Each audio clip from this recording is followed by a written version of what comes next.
especially the ones that are very narcissistic, they enter a room and they make sure, they make absolutely sure that the conversation revolves around them, and they will keep talking about themselves, until people usually get like a little bit exhausted.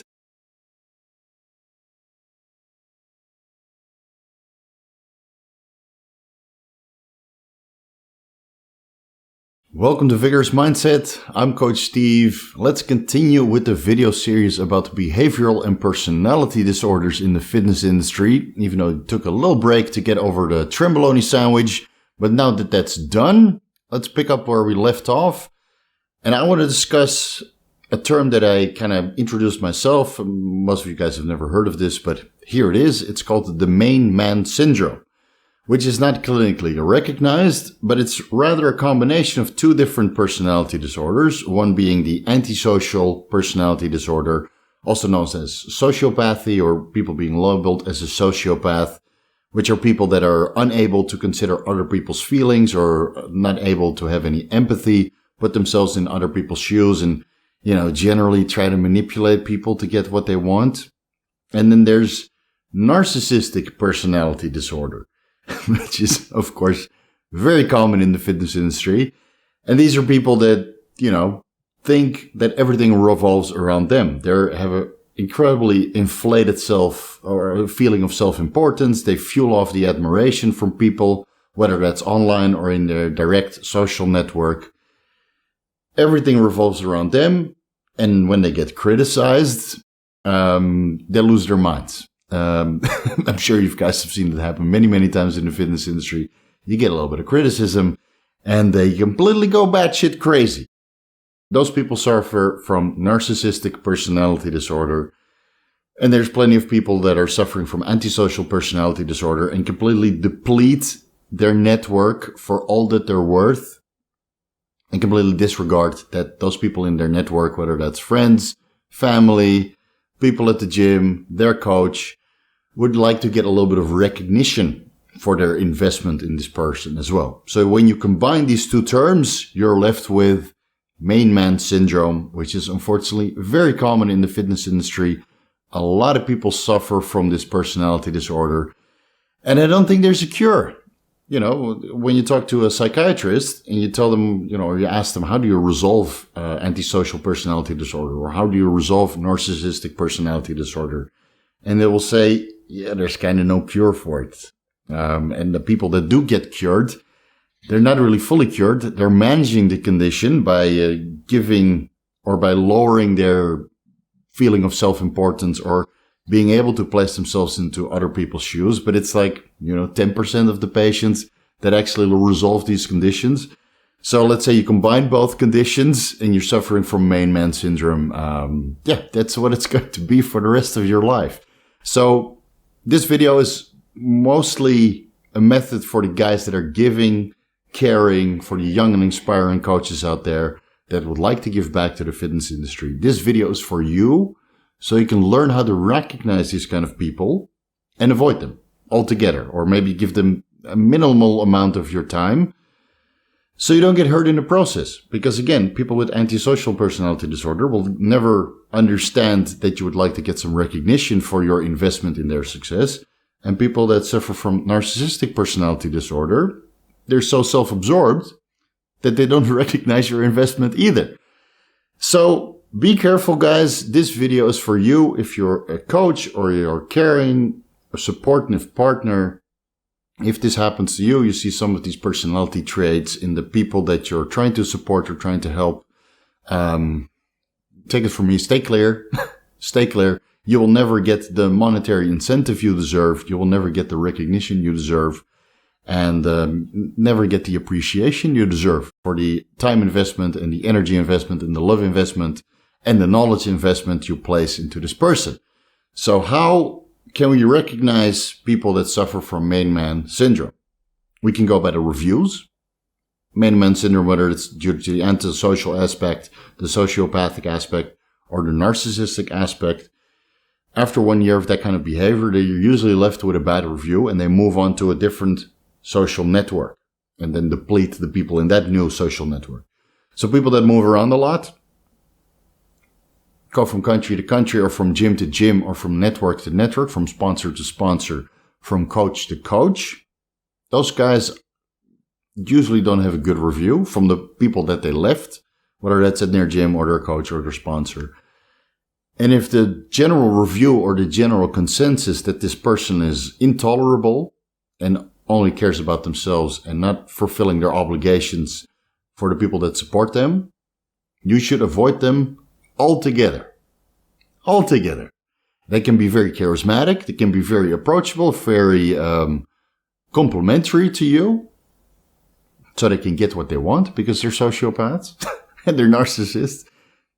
They will, give compliments to you directly, never publicly. Compliments to you directly so they can get your knowledge, can get your time investment. And then when you feel like, hey, it's like a one-way street. I'm, giving you all my information. I'm doing pro bono work. I'm always there on your time. Always there to, when you say you want to go to this restaurant, I go with you. And when we go to my restaurant, you change it to a restaurant you want to go to, right? This kind of friendship dynamic. Yeah, after a while it gets depleted and they move on, and the person they leave behind are left with a bad review about that person suffering from main man syndrome. So if a person has a bad review, stay clear. Stay clear, 100%. Don't invest your time or your effort or your energy. Another way to recognize them is when they enter a room, and this is the narcissistic aspect of them. They enter a room, the entire conversation revolves around them, which is basically the complete opposite of people that suffer from social anxiety disorder, right? They enter a room and everybody's talking about them because they're so large, but they don't really like this. They just want to hide away. So, please, guys, this is too much attention for me. But the person that suffers from main man syndrome, especially the ones that are very narcissistic, they enter a room and they make sure, they make absolutely sure that the conversation revolves around them, and they will keep talking about themselves, until people usually get like a little bit exhausted, because usually in a conversation, it's like tennis. You talk about yourself and you ask a question so the other person can talk about themselves as well. And then that's how you get to know each other. This is normal person dynamics. It's in the dating game. It's very important that you ask a question after you're done talking about yourself, so you can get to learn this other person as well, and maybe end up in a loving and caring relationship, right? Now, this person that suffers from main man syndrome, it's just a one-way street of talking about themselves.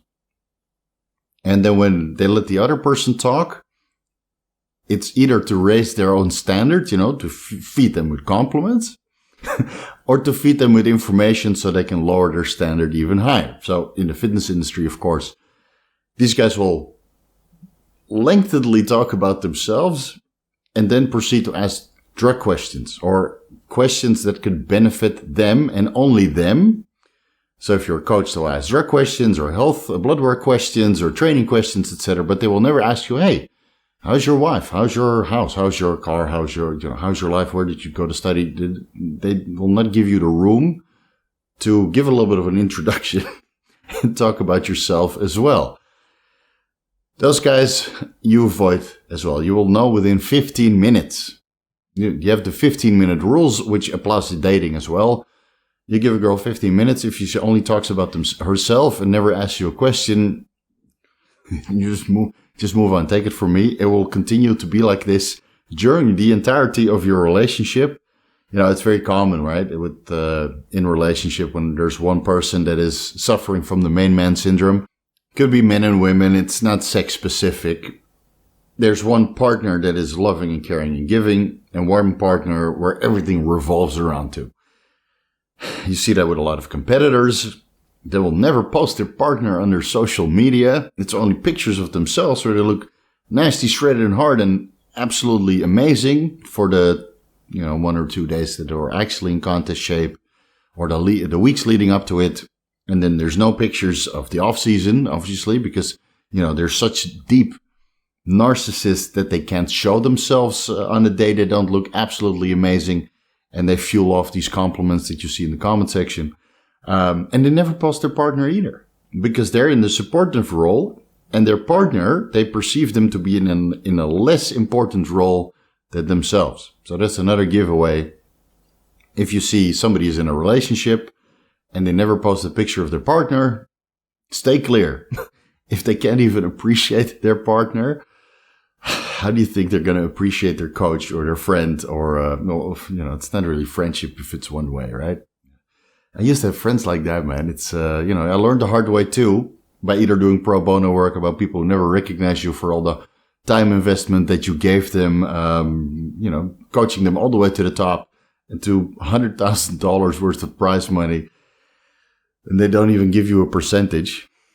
It's, So if I seem a little bit cruel sometimes, I'm sorry. I've been hardened, just like a lot of people in the fitness industry that are generally giving and generally caring and would like to see other people succeed.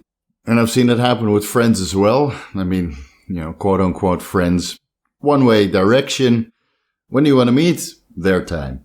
When you want to train, their time. And I can give a 1,000 examples. So, relationship dynamic. If you don't want to end up with people in your social network that suffer from main man syndrome, go buy tennis. It's one way back. One way back. You need 2 people to play tennis or badminton or air hockey, which is fun too, especially when you're drunk.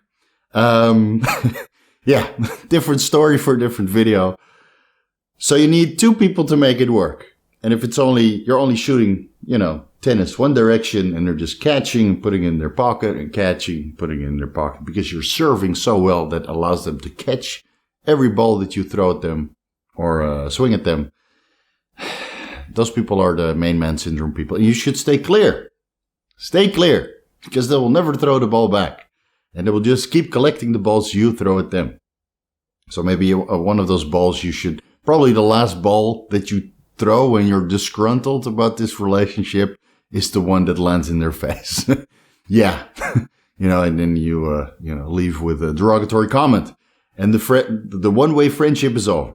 How else can we recognize these people? Well, we can take social media as an example. People that suffer from main man syndrome, they will always want to collaborate with other people that suffer from main man syndrome, or at least people that are, have a high social media following. So let's say you got 1 million subscribers or 1 million followers. They will only want to work with people that have double or triple or more subscribers than them so they can get some subscribers in return. And let's say the person has, 50,000 subscribers or less. They won't give them the time of day because they can't get any subscribers from them. So again, be careful, guys. When you put yourself out there on YouTube, you have to have thick skin, which you can get thicker by having your estradiol a little bit higher and maybe getting thicker skin through the progesterone receptor, like we discussed in the Trenbolone video. But if you're on Trenbolone and you suffer from narcissistic personality disorder and somebody criticizes you, that's a ticking time bomb.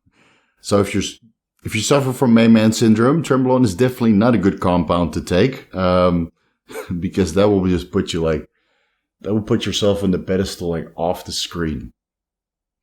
So social media is very apparent. You see people that are, super high subscriber levels collaborate, even though people with lower subscriber counts might have helped them along the way to get to this high subscriber count, which is, again, it's not very gracious, not very grateful for the people that supported them along the way, but they'll just completely move on. And they will only collaborate with people with a super high subscriber count or a super high following on Instagram. Another dead giveaway is with the Instagram algorithm, when you tag the location or give hashtags, they lower your reach, which is something I learned recently. Because I'm not really good with social media. It's sometimes it's a little bit annoying to me. Anyway, we just keep trucking along because it is helping my business. But what you see with these guys that figured out the Instagram algorithm or the YouTube algorithm is they exclude certain things, like the location, for example, on Instagram. So they're training at this gym for free during the COVID lockdown. They're training in the gym for free. They can keep their social media going because they're taking training videos or progress pictures in the gym. They're not tagging the gym and they're not thanking the gym publicly. And, when push comes to shove, they're asking the gym that they're training in for free, and it allows them to train for free during a lockdown when they're not even supposed to be training there to begin with. And this gym is risking a hefty fine by allowing them to stay open for this, people that has a larger social media following. They're risking a hefty fine, and they're not thanking them, and they're asking for sponsorship money at the end. Like, bro, you should be sponsoring me because I'm bringing so much attention to your gym. I mean, I don't know where to begin, man. But I've heard this happen several times, and it's unfathomable to me, Like, okay, I don't have a great or a big following. I have a great and loyal and supportive following, but I don't have a big following. Not yet, at least. I'm always making sure that I give gratitude to the people who helped me along the way. Muscle Factory Gym, I signed up as member number 5. I will always tag that gym when I train there, whether that's in the Muscle Factory in Bangkok or in Pattaya or in Bhutan, where they have 2 Muscle Factory locations, as well as part of an arrangement that Bart made with Sange, one of my long-term clients, that I helped pro bono, that was incredibly grateful for the amount of investment that I gave to him. So, like Sange is one of those dream clients that you help, and they will help you tremendously in return. So Sange, if you're ever watching this, brother, I love you. And Bart, I love you too. Your gym is amazing. I don't suffer from main man syndrome, so I don't mind to give back and drop names of people that helped me tremendously over the years. Derek, More Plans, More Dates, helped me tremendously. Without Derek, without Leo, without Aaron, and even without Tony Huge, there would be no VigorousSteve YouTube channel, because, suffering a little bit from social anxiety disorder, it's sometimes a little bit scary to put myself out there on YouTube and being subject to criticism, which I won't lie, I block those people because I don't see them as potential customers, and I don't want to be, maybe it's a little bit narcissistic personality disorder, right? Now that we're talking about it. I don't respond well to criticism either, unless it's constructive criticism. And that's why I guess the timestamps are there nowadays, because 1 or 2 people made a constructive criticism saying the timestamps was, the norm nowadays. And now that I'm putting timestamps on every video, the like to dislike ratio is actually pretty good. And I was happy to see that people retracted their dislikes and perhaps moved them to the like when I started introducing the timestamps to each video. I still have to go backwards in time. Let's not get off topic. Let's stick with the main man syndrome issues in this fitness industry. So I always make sure that I mention the people that were helpful along the way. Derek from More Plans, More Dates, Leo from the Leo and Longevity channel, Aaron by, inspiring me and pushing me to do the Muscle Nomads podcast, and Tony Huge for giving me a platform to put myself out there, even though it was not my YouTube channel in the beginning. Because, a lot of people, or a lot of subscribers that I have now, they found me out through the Enhanced Athletes YouTube channel. And even though our messages, don't really align up, because I'm not really for SARMs, and I'm a little bit more for bioidentical hormones and, blood work and longevity and that kind of stuff. And Tony is, SARMs and a little bit more entertainment. Let's just put it that way. But I'm still incredibly grateful for him giving me a platform to get myself a little bit out there and reaching to a bigger audience, which then transitioned into the Muscle Nomad show. And now I have my own YouTube channel. So I don't forget that. I really don't forget that. And that's why I want to mention that in this video, that there were many people along my journey that were instrumental in the success, of this YouTube channel, or even allowing me to get over a little bit of social anxiety disorder and having confidence to put myself out there and, being subject to criticism, if given it's constructive. Guys, please. My wife, man, life-changing experience. And that will be another video, probably we'll do a video together about how we met.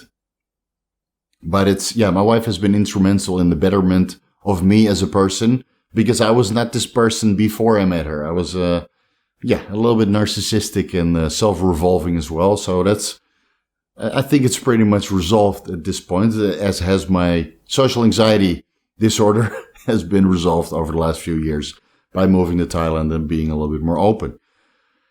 But for main man syndrome, guys, be aware, the people that suffer from it, they will take you for all that you're worth and move on. to the next social network and never give credit. So, unfortunately in this fitness industry, I see a lot of my ideas being plastered on other people's YouTube channel. And I'm not going to call them out because I think that's a waste of energy. And the intelligent audience, once they found my YouTube channel, understands like, oh, that's, something that Steve brought into the fitness industry. Just like I give back to the fitness industry by mentioning that I heard about astragalus root extract or citrus bergamot or very in-depth progressive overload. I heard that from Dante Trudel. And then I expanded my knowledge base with philosophies about this kind of training from John Meadows and Dr. Scott Stevenson. I learned a tremendous amount about carb loading protocols from Ken Skip Hill, about his skip loading protocols, which I then modified.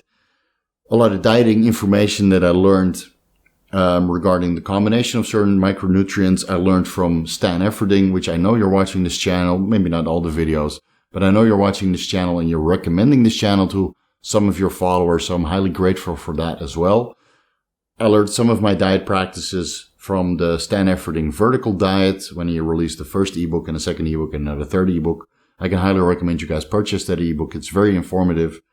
And it will be a while before I get to the nutritional ebooks myself because, again, the PED questions are here and the health questions are somewhere in the middle and the nutritional questions are a non-priority. So I'm just going by the questions that I get, which determined my release schedule for the ebooks. So I got a lot of diet ideas from that vertical diet, which I then optimized for my kinds of clients, considering what kind of performance enhancing drugs they take and what aspects of health they need to take care of. So I optimized that, as a foundation of the vertical diet. Who else should I thank? I mean, Leo, Derek, obviously. I mean, I learned so much from those two people, and I will always give them credit whenever I mention something that I learned from them, which I've done in many videos. So those guys I highly appreciate for the contribution that they made to my channel, as well as the fitness industry in general. Man, I think I can keep going and giving thanks and show gratitude to the people that helped me along the way, but I will stay on topic for this video. So if you see somebody that isn't as forthcoming with their gratitude like I just showed you, stay clear because they're suffering from main man syndrome and they will drain you for all that it's worth. So I hope this was informative. I hope this saves you a lot of hurt and pain down the road. Thank you guys so much for watching. If you're part of the Vigorous crew, you know what to do. And I know you already did. So that like is highly appreciated. Your algorithm comment is also highly appreciated. Feel free to share so other people can learn how to prevent, to put a significant amount of time investment in people that suffer from main man syndrome. And I'll see you in the next video.